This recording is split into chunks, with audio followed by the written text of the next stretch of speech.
Hi, I'm Cynthia, founder of The Brave Zone. As a self-employed service professional, marketing yourself can be more difficult than selling an external product. In this video, I'll share with you the solution to one of the most common challenges that I've seen in the self-employed industry, overcoming self-doubt. These videos offer short tips and advice, but if you want customized insight, please book a Brave Discovery call on my website, thebravezone.com. See, self-doubt comes usually from past conditioning. Someone in your past, has someone made you believe that you're not good enough or not worth it?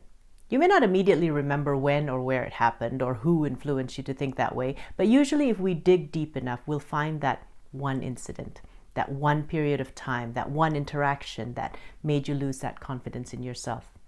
Over time, there's a vicious cycle that is formed. Because you believe you're not good enough, you start focusing on remembering the times when you didn't do things right. You fill yourself with memories and evidence that you can't get it right.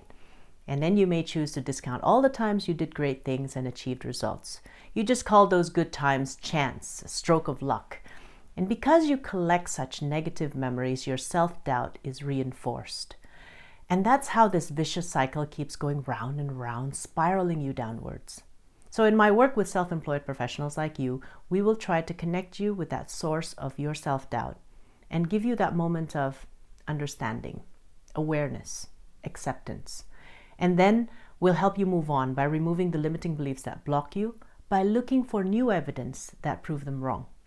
Those times that you did do things right, those times when you were successful. Along the way, I usually find your essence, your unique genius, the way you do things that is very authentically you. You see, we all have them, but at the end, you'll find a new source of confidence, not based on fluffy rah-rah motivation, but based on a new understanding and acceptance of yourself, and a new discovery of how your imperfections have made you perfect for what you're trying to achieve now. If this is hard to grasp for you, let me sum this up with a personal story. Moving to the States in the 80s, when I was just 10 years old, was difficult. I had to make new friends in a new country, and I didn't speak enough English to fit in.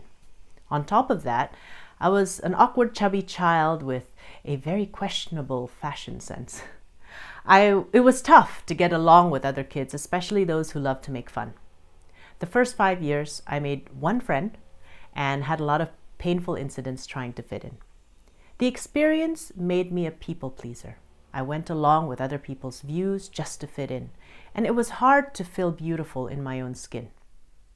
I did do well academically, but I chose to pay attention to the things I didn't have rather than the things I did have. So even when I made loads of friends during high school and university days, the subconscious programming of I am not good enough to fit in continued. It took conscious effort for me to work on myself, and with the help of many years of mindfulness and thanks to the coaches who helped me through my journey, I now have figured out my purpose, my uniqueness, my confidence. Feeling confident is still a conscious decision I make when I'm confronted with a challenge, but at least I'm no longer in a vicious cycle. I broke free from that by working on myself, understanding where it might have come from, and finding new evidence that changed my own beliefs about myself.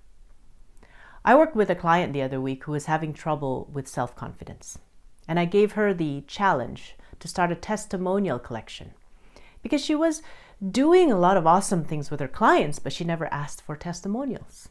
And she always focused on the things that didn't go right instead of the things she has already done very well.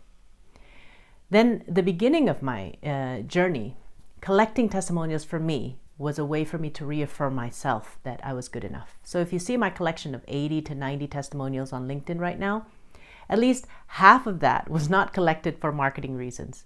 It was a self-development exercise that I consciously put myself through to remove my own limiting beliefs. So I hope that example helps. And as you can see, removing self-doubt is a journey. If done well, it could be fun to discover just how unique you are. So if you're interested to find your genius and remove self-doubt, book a discovery call with me on my website, thebravezone.com. At least let's get the conversation going.